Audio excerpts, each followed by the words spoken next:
Hey, welcome back to the newest science project. I'm Luke Wilson, and we are going to learn about evolution. Remember to smash that like button, like, and ring the bell. Inform your friends, and that's why you started. Whoa! Thanks, Luke.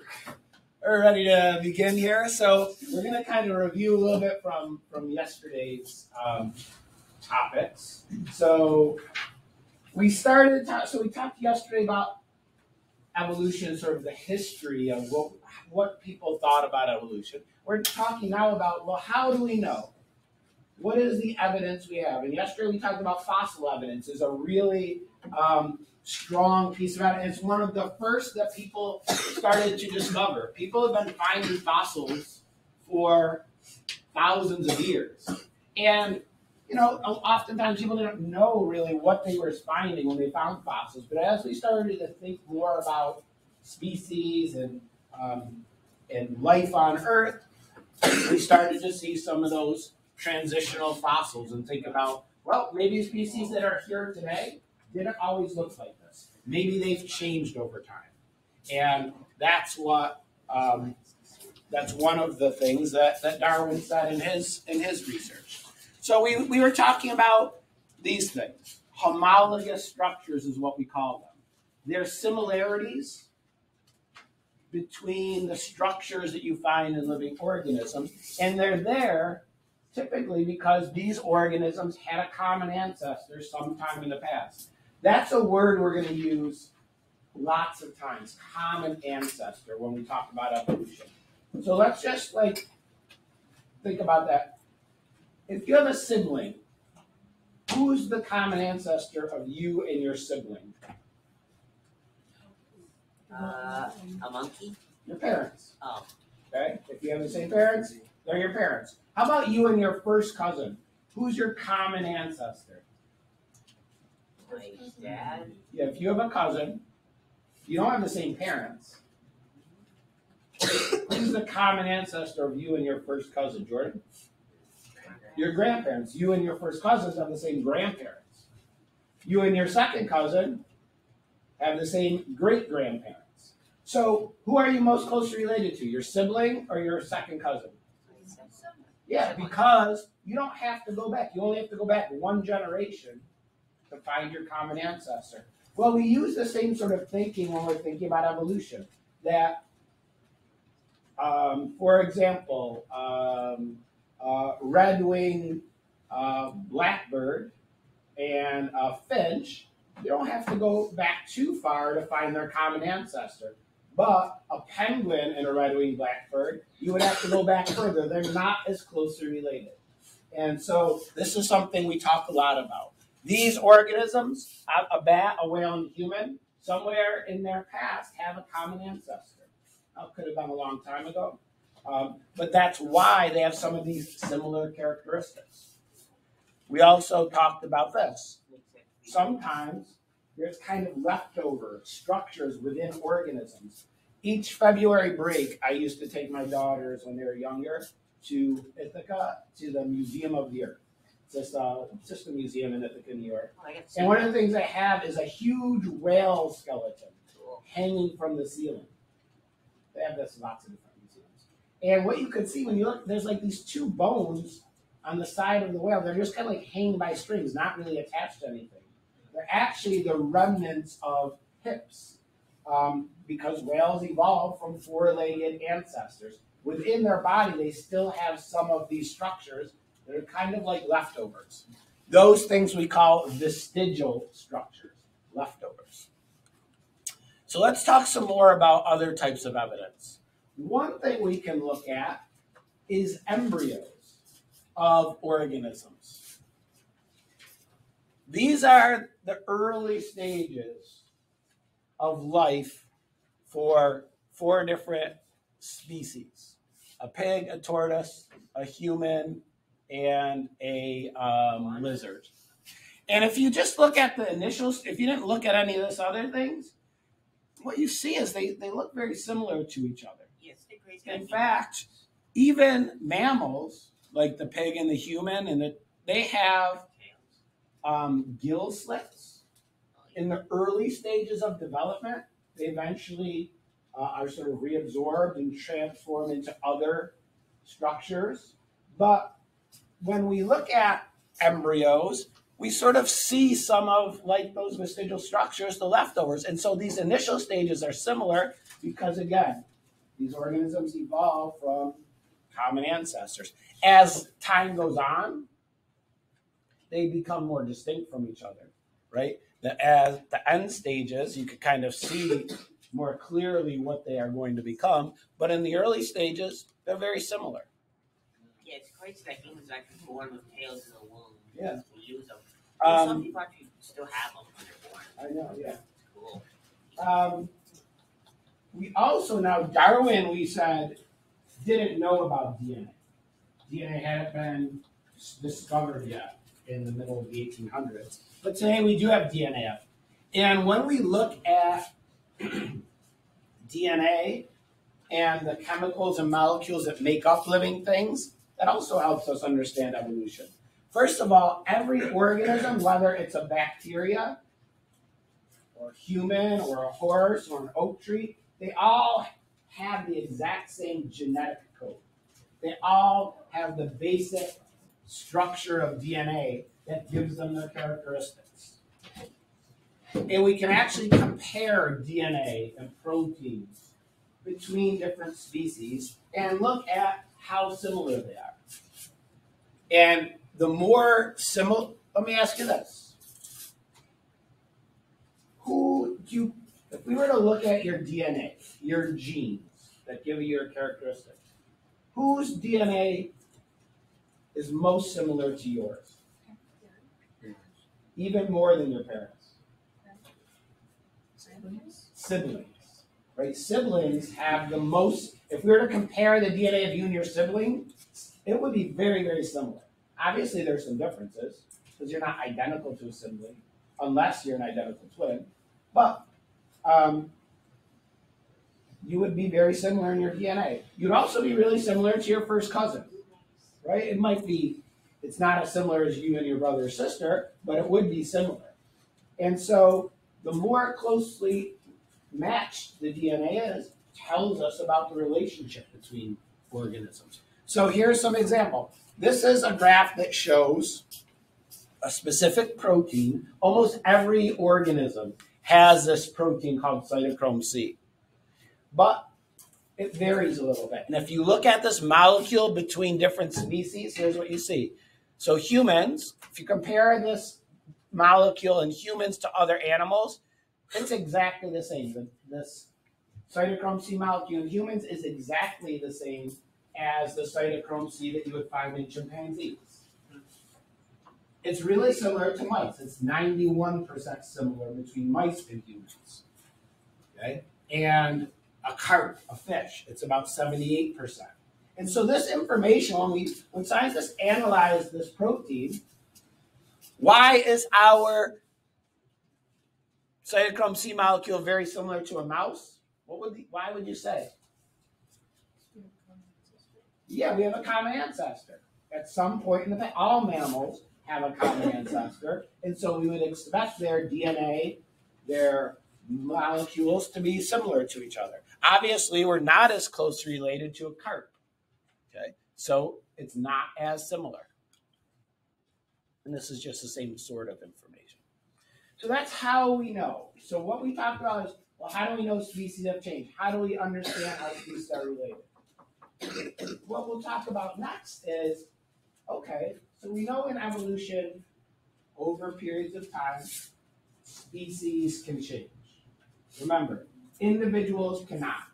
An individual turtle can't adapt over its lifetime. It's just born with certain genes, characteristics, and traits.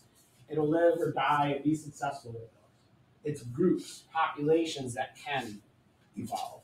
And the way it happens is through a process that Darwin and Wallace described called natural selection. So evolution tells us species change. Natural selection tells us how that happens. And it almost seems, I think, like common sense. You might be saying, well, why did it take till the 1860s till people understand this, but it does. So let's walk through this. First off, in nature, there's typically overproduction. Right? A fish can lay hundreds of thousands of eggs at one time. Yes. Do they all survive into No. adult fish? Of course not. Otherwise, our streams would be clogged with fish.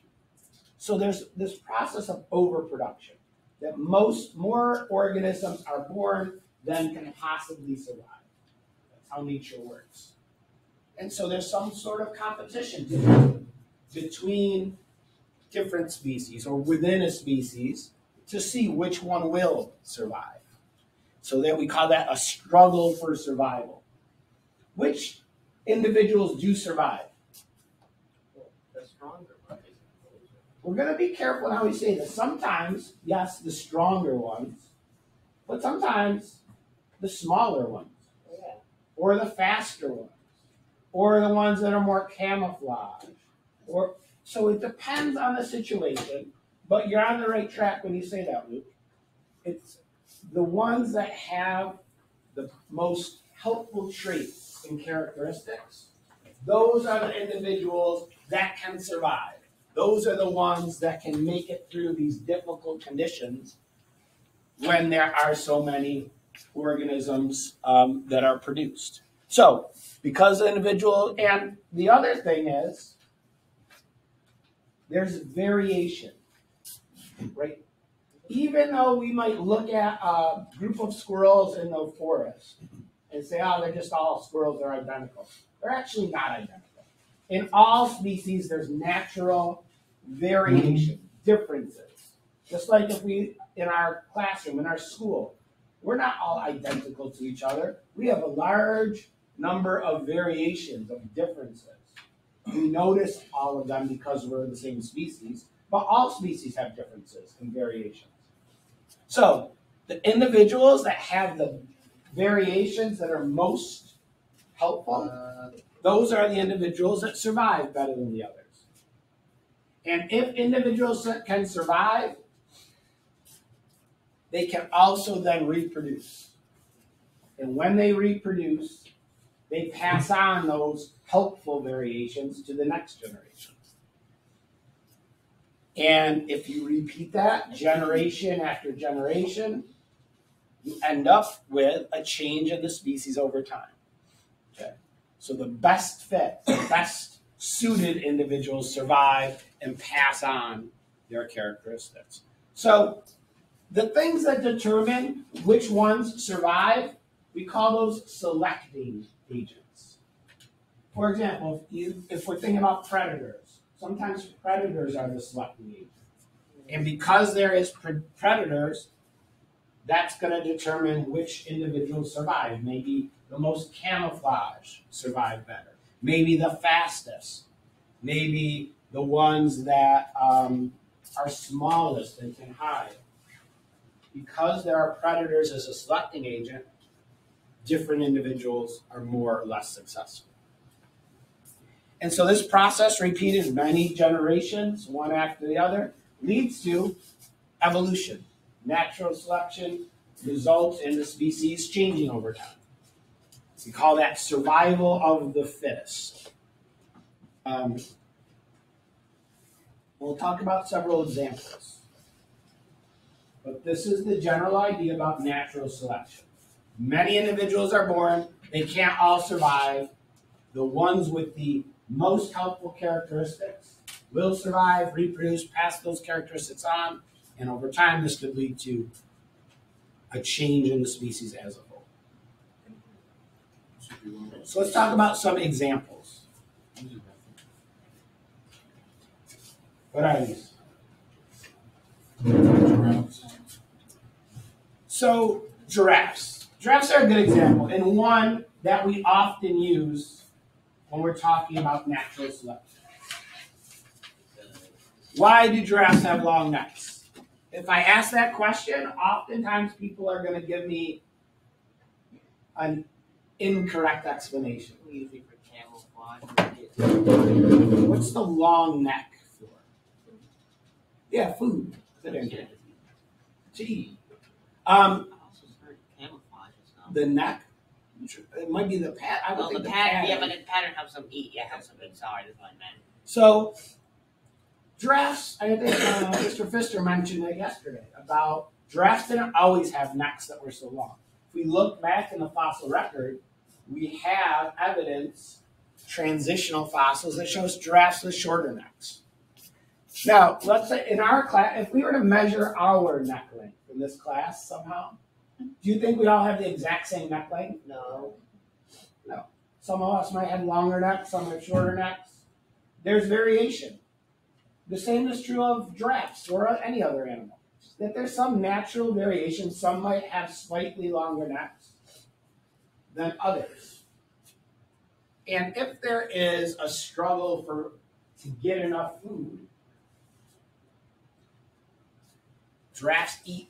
They live in the savannah. They eat vegetation. Often it's in the trees that are spread throughout the savannah. Okay. And so, are giraffes like in the horse family? Yeah, they're related to horses, same kind of hoofed animal. Yes. So if there's a struggle to get enough food, okay, which giraffes are going to be able to get slightly more food? The one, even if it's only a small difference, even if it's only a couple centimeters, those giraffes would be able to reach just a little bit higher in the trees and get just a little bit more food, allowing them to survive better. And then what else can they do if they survive? It's the next step.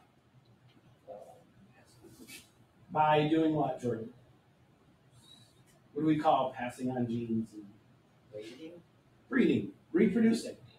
The ones that were able to reach that little bit more food can survive better probably, have more energy, can be more successful in reproducing. And when they reproduce, what characteristics are their offspring probably going to have? Probably a slightly longer neck, just like if your parent had a little bit longer neck, you maybe do.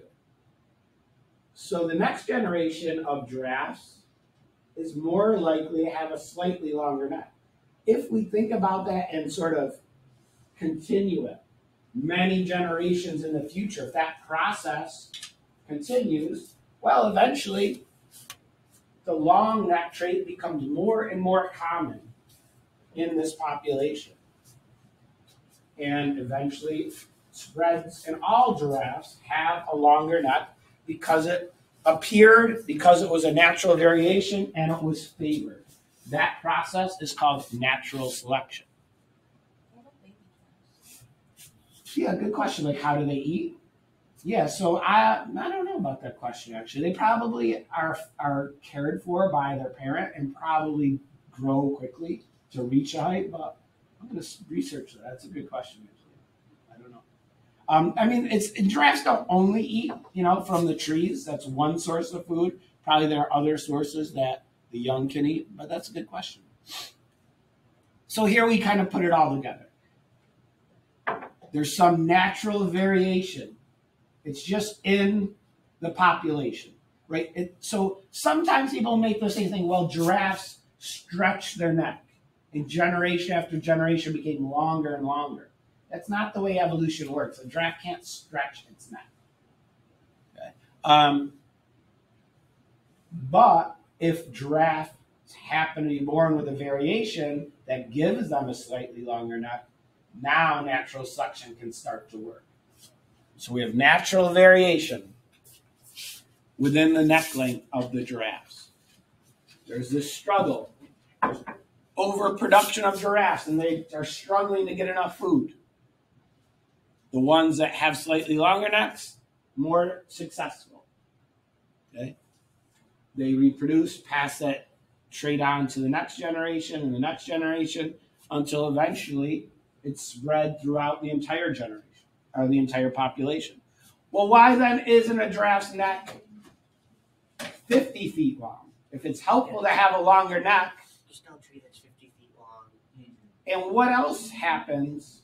Will they starve then? Because there's no tree that's 50 feet. Right, it can become a disadvantage. What if having a neck that's past a certain length makes it more difficult to get around, then those individuals are probably not going to survive and probably not going to pass that trait on to the next generation, and it's going to become less common.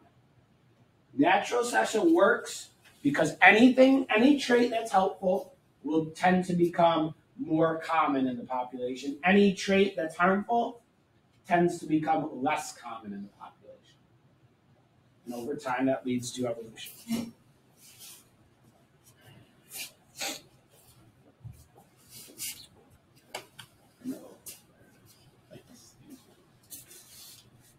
All right. So we talked about giraffes, right?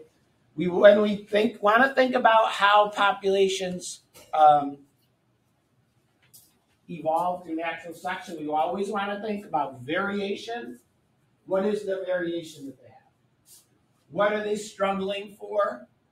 And which ones are going to be more successful and reproduce? So we already talked about the giraffes. And here's what giraffe evolution looks like. Right? We have these fossils that show us what's happened to giraffes over time and how they've changed. Peppered moth is an interesting example. So these are a very famous example of scientists observing evolution in action. So these peppered moths, what variation? These are the same species. So what is the variation that you see? Pretty obviously.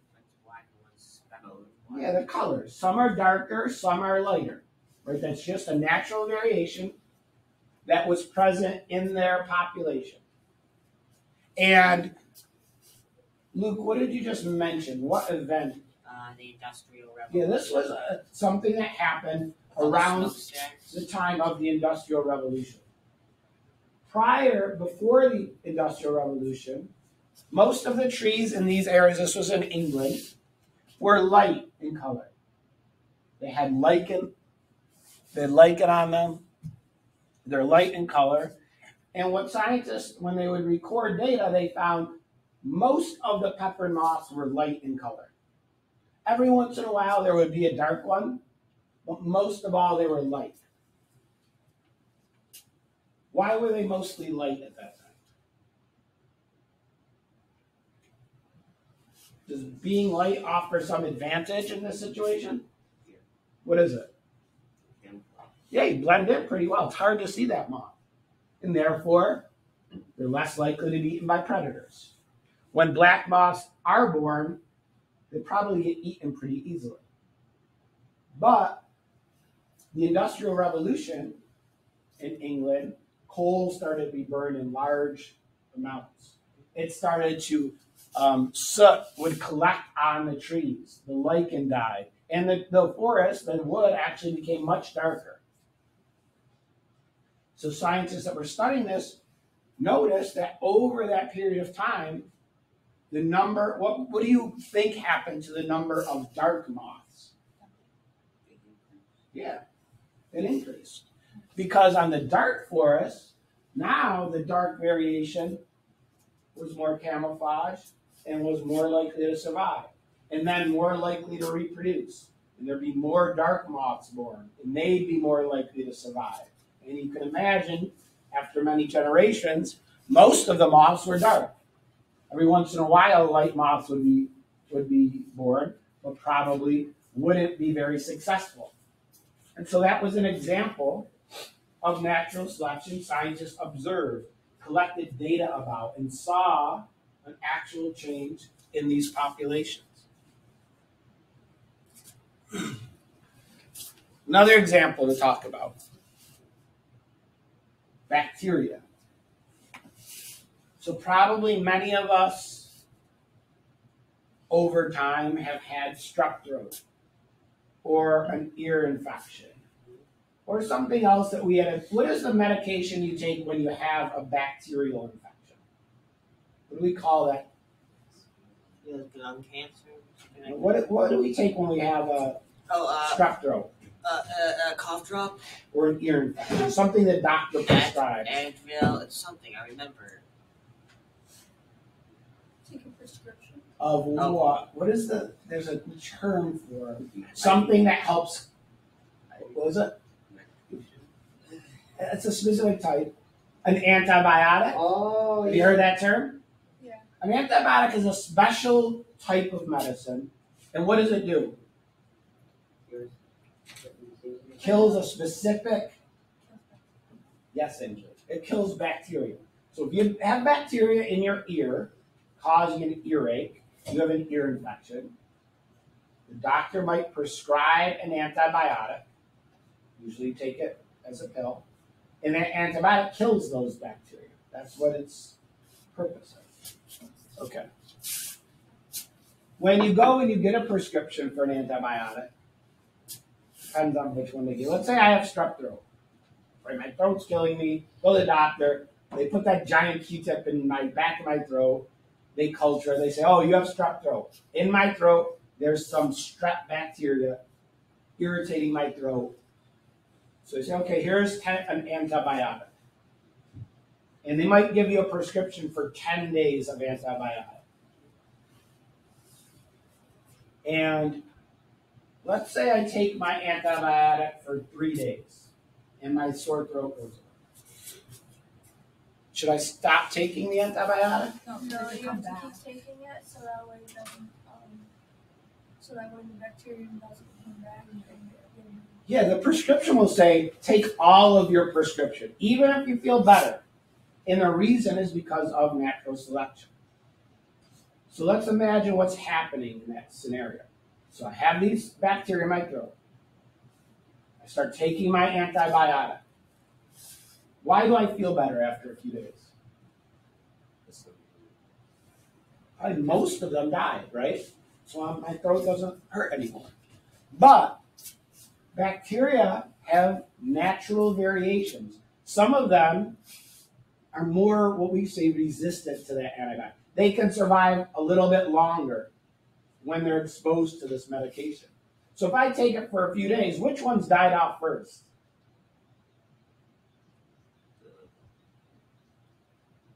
Least resistant. Yeah, the least resistant. They died quickly. And then maybe day 2, the next group of them died off. And so after 3 days, most of them are gone. If I were to stop taking the antibiotic, what could happen? You just mentioned it, Logan. we can come back. Yeah, those ones that are remaining, those are the most resistant ones. And so if I stop taking my antibiotic, they can start to reproduce. And my infection can come back. But this time, the infection is with bacteria that are more resistant. It's going to be harder to clear them up. You'll have to maybe go on a different antibiotic. So that's an example of natural selection. There was this variation. Some were more resistant than others. There was the struggle to survive in the presence of this medication. And the ones that were most resistant survived and then lived longer, reproduced, making the infection more resistant. And this is a problem. There are certain bacteria, because we use antibiotics so often in the modern era, we use them in foods, we take them all the time to cure infections. Some bacteria have evolved to be resistant to most of our antibiotics. My daughter had MRSA. It's a type of skin infection that's resistant to many types of antibiotics. So if you get infected with that, you have to go on even stronger or specialized antibiotics. And there are even sometimes they're called superbugs, which have evolved to be resistant to just about every antibiotic we have. And those are very dangerous types of infections for a person to contract because we don't really have good antibiotics to help cure those infections. So just to finish up and summarize, Natural selection tells us how species can evolve over time. Because they have natural variations, some variations are favored, so those individuals survive, reproduce, passing on their traits to the next generation. And that process repeats for many generations, and that's what can allow species, groups of organisms, to actually change to get different characteristics, new characteristics over time. Okay. Natural selection still works.